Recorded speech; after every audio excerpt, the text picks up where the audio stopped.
अनेकों जगह लोगों ने सामूहिक उपवास किया है, इसे बोलते हैं सामूहिक उपवास, जिसमें एक नहीं असंख्य लोग बैठते उपवास में। क्या बैठते हैं आंटी? अनेक लोग बैठते। एक होता है पर्सनल उपवास, हालेलुया।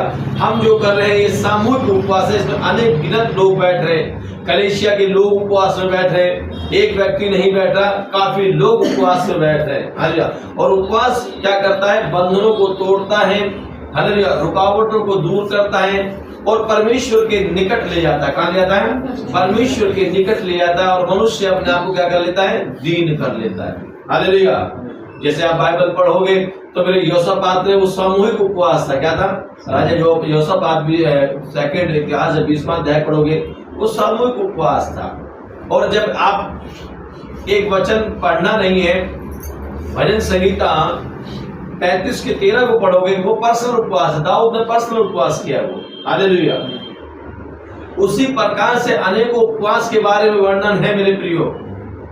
और आज उपवास का चौथा दिन है मेरे प्रियो, और उपवास करना चाहिए। उपवास कलीसिया की उन्नति के लिए भी होता है, कलीसिया की बढ़ोतरी के लिए भी होता है, कलीसिया की आत्मिक और भौतिक दोनों उन्नति के लिए होता है, और कलीसिया की ज्यादा ग्रोथ के लिए भी होता है। कलीसिया क्या करती है? ग्रोथ करती है। क्या करती है?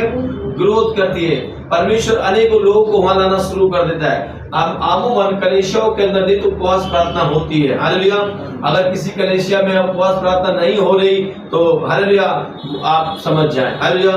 जिस कलीसिया के अंदर नित्य उपवास प्रार्थना चलती रहती है, इसका मतलब कलीसिया आत्मा में जागृत कलीसिया है, परमेश्वर के वचन के अनुसार चलने वाली कलीसिया है। चाहे पुराने नियम के अंदर देख लो, है ना, संत पौलुस ने, जब आप पढ़ोगे फिर तो काम 14 अध्याय उसकी 23 पद को पढ़ोगे, वहां कलीसिया में प्रार्थना करी और उनको परमेश्वर के हाथ में सौंप कर वहां प्राचीन को नियुक्त कर कर, है ना, किसी को खड़ा करने के लिए भी, किसी को नियुक्त करने के लिए भी क्या किया जाता है? उपवास प्रार्थना की जाती है, हालेलुया। वहां पे गिलाती की कलीसिया है, ध्यान रखना, फिर तो काम 14 अध्याय उसकी 23 पद के अंदर, तो वहां उपवास किया। उपवास बहुत जरूरी है, हालेलुया। आइए हम कुछ वचनों को देखकर फिर से दुआ बंदगी में आगे बढ़ेंगे मेरे प्रियो। जैसे आज हम देखेंगे दानियल की पुस्तक 9वां अध्याय, हालेलुया। दानियल की पुस्तक 9वां अध्याय और उसकी 3 पद से जब हम पढ़ना शुरू करेंगे, परमेश्वर असंख्य तरीकों के भेदों को प्रकट करेगा, हालेलुया। परमेश्वरी है जो प्रकाशन देने वाला है, परमेश्वरी है जो भेदों को प्रकट करने वाला, वो परमेश्वर है, हालेलुया। दानियल की पुस्तक, हालेलुया, 9:3 पढ़ो भैया, हमारे दयानंद भैया पढ़ेंगे। तब मैं अपना मुख प्रभु परमेश्वर की ओर करके गिड़गिड़ाहट के साथ प्रार्थना करने लगा। क्या है? तब मैं अपना मुख परमेश्वर की तरफ कर कर गिड़गिड़ाहट, क्या है ये? गिड़गिड़ाहट की प्रार्थना। जैसे आप याकूब का जब लेटर आप पढ़ोगे 5वां अध्याय उसकी 17 पद को जब आप पढ़ोगे, एलिया ने भी गिड़गिड़ा के प्रार्थना करी है। क्या करी है? गिड़गिड़ा के प्रार्थना करी है। कैसे करी है? गिड़गिड़ा के। जिस प्रकार से अभी पढ़ा, दानियल ने क्या करा है? मैं परमेश्वर की तरफ अपना मुंह कर कर क्या करा? गिड़गिड़ा रहा हूं, हालेलुया। गिड़गिड़ाना, आज कुछ ही लोग हैं जो लोगों के प्रति गिड़गिड़ाते हैं, परमेश्वर के सामने आंसू बहाते हैं, परमेश्वर के सामने उनके पापों का अंगीकार करते हैं, जबकि पाप सामने वाले ने किया है। और अंगीकार कौन कर रहा है? ये बिचवाई करने वाला व्यक्ति। क्या कर रहा है? बिचवाई करने वाला व्यक्ति क्या कर रहा है? पापों का अंगीकार कर रहा है। और क्या कर रहा है? गिड़गिड़ा रहा है। दानियल मेरे प्रियो, इस समय की अवस्था, यदि आप शास्त्र को गहराई से जब देखोगे, इतिहास को देखोगे, दानियल जैसा किशोर अवस्था के अंदर जोश में प्रार्थना करता था, डेडिकेशन के साथ प्रार्थना करता था, और जवानी के समय में भी जैसी प्रार्थना करता था, उसी प्रकार अब भी प्रार्थना कर रहा है। पूरा मैथमेटिक्स अगर निकालें, इस समय की आयु दानियल की 87 है। कितनी है? 87 वर्ष के दानियल है। मगर जो जोश प्रार्थना का, जो समर्पण प्रार्थना का उसका किशोर अवस्था के अंदर था, जवानी के समय था, वही जोश और समर्पण परमेश्वर के दास के अंदर अभी भी है। हालेलुया। मेरे प्रियो, एक मसीह जो व्यक्ति जो होता है, जो जोश उसका शुरू में होता है, जो आत्मा से भरा होता है, जो परमेश्वर के हृदय को समझ जाता है, वो व्यक्ति जैसा वो परमेश्वर को जाना था और वैसा ही जोश उसका मिट्टी में जाने तक होता है। हालेलुया। आज क्या है, एक दिन में इतना जोश से भर गए, अगले दिन क्या है, जोश कहाँ गया पता भी नहीं है। ये आजकल का बता रहा हूं मैं। हालेलुया। आज ये हम प्रभु के लिए ये करेंगे, वो करेंगे, प्रार्थना करेंगे, ऐसे करेंगे, वो करेंगे, मगर अगले दिन उनका पता भी नहीं चलता है। मैं उस जोश की नहीं बात कर रहा, ये तो भावना वाला जोश है। क्या है, ये तो मन की भावना वाला जोश है। परंतु जिसके अंदर आत्मा की आग वाला जोश होगा, पवित्र आत्मा की आग वाला जोश होगा, वो व्यक्ति जैसा आज होगा वैसा वो मिट्टी में जाने तक होगा। ध्यान रखना। हालेलुया। जिस प्रकार से फर्स्ट सेंचुरी की कलीसिया को देखो, हालेलुया, जो जोश उनके अंदर पेंतकोस्त के दिन से था, जब पवित्र आत्मा को उन्होंने पाया, वह जोश उनको आरे तक जाने तक नहीं रोक पाया। हालेलुया। तलवार तक नहीं रोक पाया। वो जोश वहां तक भी था उनके अंदर। पत्रोस जब क्रूस पे, उल्टे क्रूस, वहां पे भी उतना जोश था। पत्रोस जब बंदी जेल के अंदर था, कलीसिया लोग तब भी उसके अंदर वही जोश था। हालेलुया। वो चैन से सो रहा था। ध्यान रखना, उसे कोई डर कोई भय नहीं था। ध्यान रखना, जिस व्यक्ति के अंदर पवित्र आत्मा की आग होती है, जिस व्यक्ति के अंदर पवित्र आत्मा से परिपूर्ण होता है, जिसके पास में दर्शन होता है, जिसके पास में बोझ होता है, मेरे प्रियो, वो एक दिन वाला मसीह नहीं, वो संडे वाला मसीह नहीं बनेगा, वो तो हर दिन वाला मसीह बनेगा। ध्यान रखना, वो बालकपन वाला मसीह नहीं होगा, वो तो बुढ़ापे तक वही रहेगा। उसी प्रकार से दानियल के अंदर वही जोश है, वही डेडिकेशन है परमेश्वर के प्रति, और प्रार्थना कर रहे हैं। क्या कर रहे हैं? प्रार्थना कर रहे हैं। हालेलुया। आज समूह को देखकर जोश में भर गए। हालेलुया। कुछ प्रोग्राम आ गया, जोश में भर गए, अगले दिन वो व्यक्ति मिलते भी नहीं है। हालेलुया। अगले दिन वो व्यक्ति मिलते भी नहीं है। जिसके अंदर जोश होता, पवित्र आत्मा कोई हो चाहे ना हो, वो अपना कर्तव्य पूरा करेगा। वो नित्य परमेश्वर के सामने घुटने टिकाकर जैसे वो पहले करता था वैसे तब भी करेगा। वो किसी इंसान को देखकर घुटने टिका के प्रार्थना नहीं कर रहा, वो किसी व्यक्ति को खुश करने के लिए क्लैपिंग नहीं कर रहा। अरे वो तो परमेश्वर को देखकर नित्य प्रार्थना करता है, परमेश्वर को प्रसन्न करता है, परमेश्वर के सामने घुटने टेकता है। हालेलुया। उसी प्रकार से मेरे प्रियो, हमें हर दिन इस आत्मा की आग से भरना रहना होगा। इस पवित्र आत्मा की आग को निरंतर अपने अंदर जलने देना होगा। इसलिए पौलुस कहते हैं आत्मा को ना बुझाओ। हालेलुया। आत्मा को बुझाना नहीं है। आज असंख्य लोगों ने उस आत्मा को बुझा दिया। क्या कर दिया? आत्मा को बुझा दिया। वो शुरू में कितने आत्मा में जल रहे थे, परंतु कहीं ना कहीं उनकी आत्मा बुझ चुकी है उनके अंदर से। क्यों बुझ गई है? क्योंकि उन्होंने उस पवित्र परमेश्वर से संबंध खत्म कर दिया, उससे लेना बंद कर दिया, उस परमेश्वर की फेलोशिप को क्या कर दिया? तोड़ दिया। हालेलुया। जिस व्यक्ति की निरंतर उस परमेश्वर के साथ में फेलोशिप होती है, वो कहीं पे भी हो, चाहे वो स्वतंत्रता में हो चाहे गुलामी में हो, वो परमेश्वर के नेटवर्क के साथ हमेशा जुड़ा रहेगा। दानियल जब उसको शेर के मांद में डालने की आज्ञा में निकल चुकी है, अब उसे शेर की मांद में डालना है, परंतु वहां बाइबल कहती है, यदि आप दानियल की पुस्तक पढ़ना है 6वें अध्याय को पढ़ोगे, उसके 10 पद, जैसा वो हर दिन करता था वैसे ही वो उस दिन भी 3 टाइम क्या कर रहा है? प्रार्थना कर रहा है। प्रार्थना नहीं छोड़ेगा एक व्यक्ति, दुआ बंदगी नहीं छोड़ेगा। हालेलुया। जीवन के अंदर सताव कितने भी आते रहे, दिक्कतें कितनी भी आती रहे, वो व्यक्ति प्रार्थना को महत्व देगा। और जो व्यक्ति प्रार्थना को महत्व देता है, हालेलुया, पहला शामुएल 2 अध्याय उसकी 30 पद को जब आप पढ़ोगे तो वचन कहता है, जो मेरा आदर करता है मैं उसका आदर करता हूं। ध्यान रखना, जो परमेश्वर का आदर करता है परमेश्वर उसका आदर करता है। हालेलुया। इसे परमेश्वर का आदर करना प्रार्थना करना है। हालेलुया। प्रार्थना करना, दुआ करना, परमेश्वर को हर बातों में प्रथम स्थान पे रखना, ये होता है आदर। हालेलुया। हर चीजों में प्रथम स्थान पे रखना, उसी में परमेश्वर भी उसका आदर करता है, उसका कद छोटा नहीं होने देगा। ये गुलामी में थे परंतु उनका कद छोटा नहीं हुआ, ये हमेशा ऊंचे ही रहे। हालेलुया। मेरे प्रियो, ये होती है प्रार्थना और उपवास की सामर्थ और शक्ति, और पवित्र आत्मा से जो व्यक्ति भरता है उसके अंदर एक नया जोश होता है। हालेलुया। पढ़ो भैया। और उपवास कर टाट पहन रात में बैठकर वरदान मांगने लगा। मैंने अपने परमेश्वर यहोवा से इस प्रकार प्रार्थना की और पाप का अंगीकार किया, हे प्रभु, तू महान और भय योग्य परमेश्वर है। किनके पाप का अंगीकार कर रहा है ये? क्या दानियल ने पाप किया है? क्या अनेक यहूदियों के, अनेक इस्राएली जो परमेश्वर की दृष्टि में पाप किया, जिन्होंने उनके पापों का अंगीकार कर रहा है। मैंने कहा भी, बिचवाई की प्रार्थना करने वाला व्यक्ति वो निर्दोष होता है, वो उनके पापों के प्रायश्चित करता है। पिता, इनके पापों के लिए मुझे क्षमा कर, इनके पापों को तू क्षमा कर। हालेलुया। जिस प्रकार से 2 कुरिन्थियों 5वां अध्याय उसकी 21 पद को आप पढ़ोगे तो वहां लिखा हुआ है, जो पाप से अज्ञात था उसी को परमेश्वर ने क्या ठहराया? पापी ठहराया। मेरे प्रियो, इस दुनिया के अंदर आपका कर्जा कोई भर देगा। हालेलुया। आपका कर्जा कोई भर देगा, आपका पेट कोई भर देगा, परंतु साहब आपकी निंदा को कोई नहीं भरेगा। आपकी निंदा कोई, आपकी बदनामी को कोई नहीं लेगा, आपके पापों को कोई भागी नहीं बनेगा। ध्यान रखना।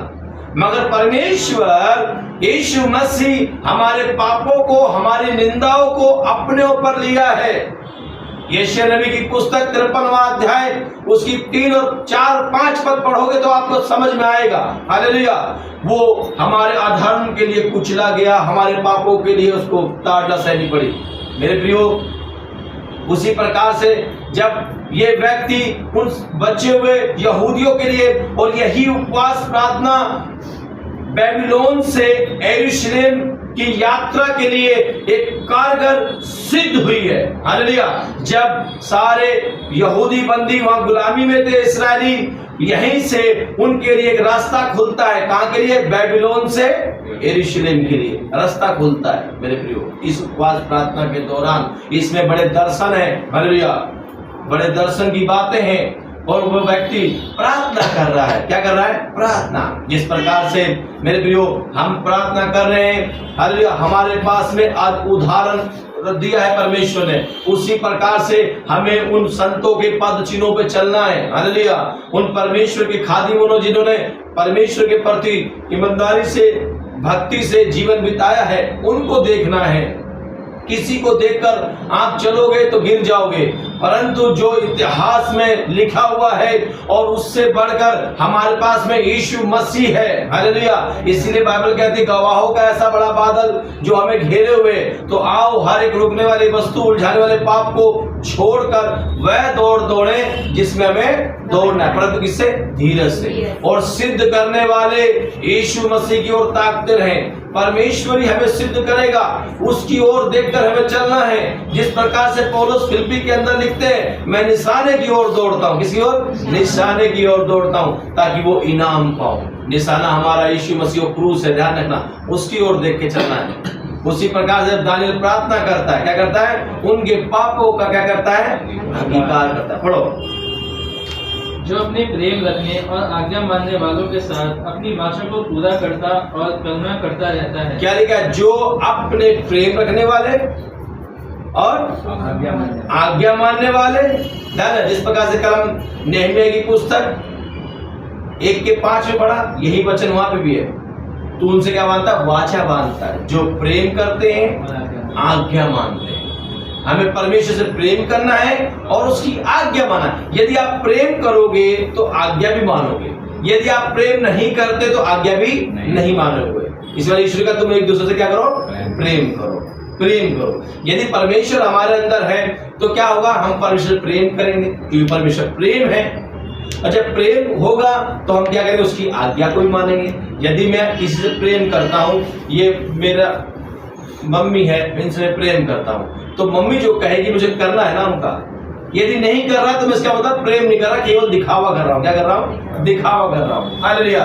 केवल होठों से, जिस प्रकार से हमेशा वो वचन आता है, ध्यान रखना है, मत्ती 15 का 8, ये होठों से तो मेरा अंगीकार करते हैं, परंतु इनका मन मुझसे। तो ये सच्चाई है। केवल हम प्रेम प्रेम प्रेम कहते हैं, क्या प्रेम कर रहे हैं? प्रेम यहां से आता है साहब, यदि आप प्रेम करेंगे तो आज्ञा को मानेंगे। और परमेश्वर ऐसे लोगों से क्या बांधता है? अपनी वाचा बांधता है। उसी प्रकार से मेरे प्रियो, नित्य प्रार्थना करना, परमेश्वर के वचन को मानना, उससे प्रेम करना, हालेलुया, और उसकी आज्ञा का पालन करना, ये दो चीजें हमारे जब जीवन के अंदर होंगी, दुनिया की कोई ताकत उस आशीषों से हमें वंचित नहीं कर सकती, ना वो हमें उस परमेश्वर से पीछे हटा सकती है। क्योंकि दो चीज वर्तमान हमारे अंदर हो, पहला परमेश्वर से प्रेम और दूसरा उसकी आज्ञा, ये नित्य हमारे जीवन के अंदर बनी रहे। हमें किसी से कोई दिक्कत परेशानी है ही नहीं। कोई कितने भी हमला करता रहे, शैतान एक भी उसका हथियार सफल नहीं होगा, उसका एक भी तीर क्या होगा? सफल नहीं होगा। उन जलते हुए तीरों को क्या करेंगे? हम बुझा देंगे। हालेलुया, क्योंकि हमने उस परमेश्वर से प्रेम किया और उस परमेश्वर की आज्ञा को हमने पालन किया। तो जवाबदारी किसकी है? परमेश्वर की। पढ़ो भैया।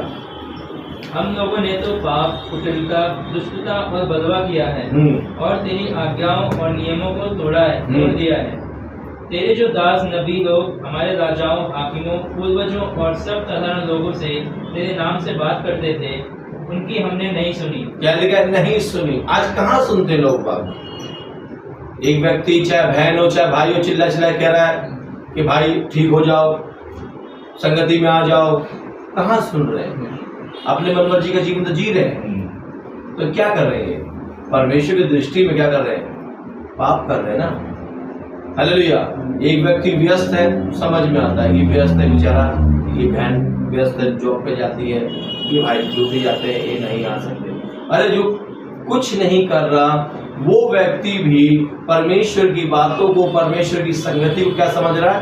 तुच्छ समझ रहा है। जो दुआ में नहीं आते, जो व्यर्थ घर में बैठे टाइम पास करते हैं, वो संगति को तुच्छ समझते हैं। ध्यान रखना, मैं सही बता रहा हूँ। वो क्या समझते हैं? तुच्छ समझते हैं। ऐसे व्यक्तियों के जीवन के अंदर परमेश्वर के आशीष लाएगा। जो प्रार्थनाओं को, संगति को तुच्छ समझ रहे हैं, कभी नहीं लाएगा, कभी नहीं लाएगा। ध्यान रखना, कभी नहीं ला सकता।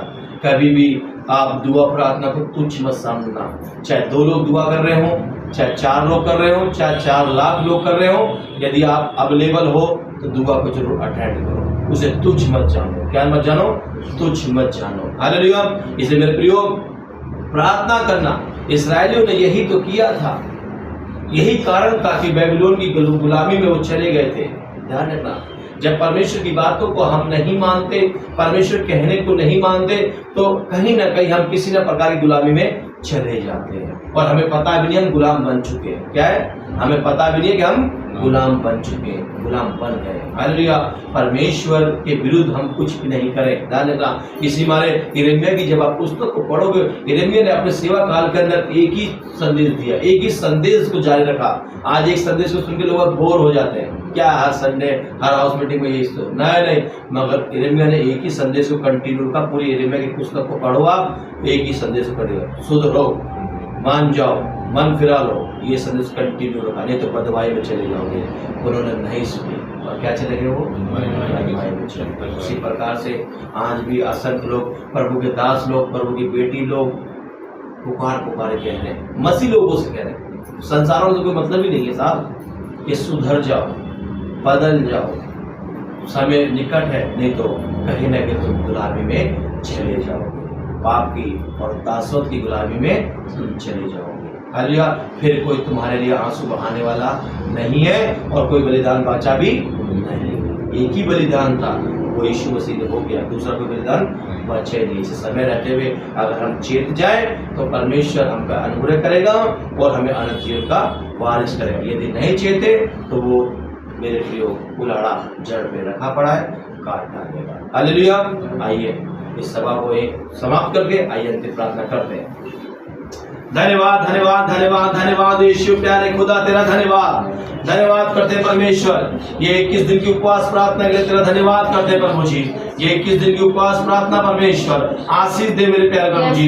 जितने बेटा बेटी ऑनलाइन ऑफलाइन प्रभु जी इस मीटिंग को अटेंड कर रहे हैं परमेश्वर, हर एक के जीवन के अंदर प्रभु जी आत्मिक बढ़ोतरी के लिए कारण हो परमेश्वर।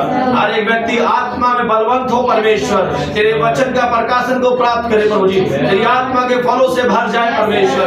आत्मिक जीवन में प्रभु जी हर दिन एक कदम आगे बढ़ने पाए परमेश्वर, और खुली आंखों से तेरा दर्शन देखने पाए परमेश्वर। बाबा ये 21 दिन की उपवास प्रार्थना एक आशीष की प्रार्थना साबित हो परमेश्वर। जैसे जैसे समय आगे बढ़ता चला जाएगा, ये तेरे अभिषेक में बढ़ते चले जाए, तेरे सामर्थ्य में बढ़ते चले जाए, तेरे स्वभाव में बढ़ते चले जाए मेरे परमेश्वर। हर एक को तू ब्लेसिंग कर, आशीष दे। खासतौर पर कलीसिया के लिए दुआ करते हैं, कलीसिया तेरी है परमेश्वर, ये दिन पर दिन बढ़ने पाए परमेश्वर, आत्मा में बलवंत होने पाए परमेश्वर। ये कलीसिया एक आत्मिक कलीसिया हो परमेश्वर, ये कलीसिया एक बलवंत कलीसिया हो परमेश्वर। इस कलीसिया की हर एक बहन के लिए दुआ करते हैं प्रभु जी, हर एक बहन प्रार्थना की योद्धा हो मेरे परमेश्वर। वो आत्मा से भर के पापा प्रार्थना करने वाली बने, खुली आंखों से दर्शन देखने वाली बने। कलीसिया के भाइयों के लिए दुआ करते हैं, हर एक भाई कंधे से कंधा मिला के तेरी सेवा में आगे बढ़े परमेश्वर। कलीसिया के बुजुर्गों के लिए प्रार्थना करते हैं, बुजुर्गों को भी आशीष दे प्रभु जी, वो भी सपन देखने पाए, तेरे नाम को महिमा करने पाए, और हर एक शरीर की दिक्कत पसंद दूर होने पाए प्रभु जी। कलीसिया के यूथ के लिए प्रार्थना करते हैं, हर एक यूथ के अंदर आपका डर आपका भय हो परमेश्वर,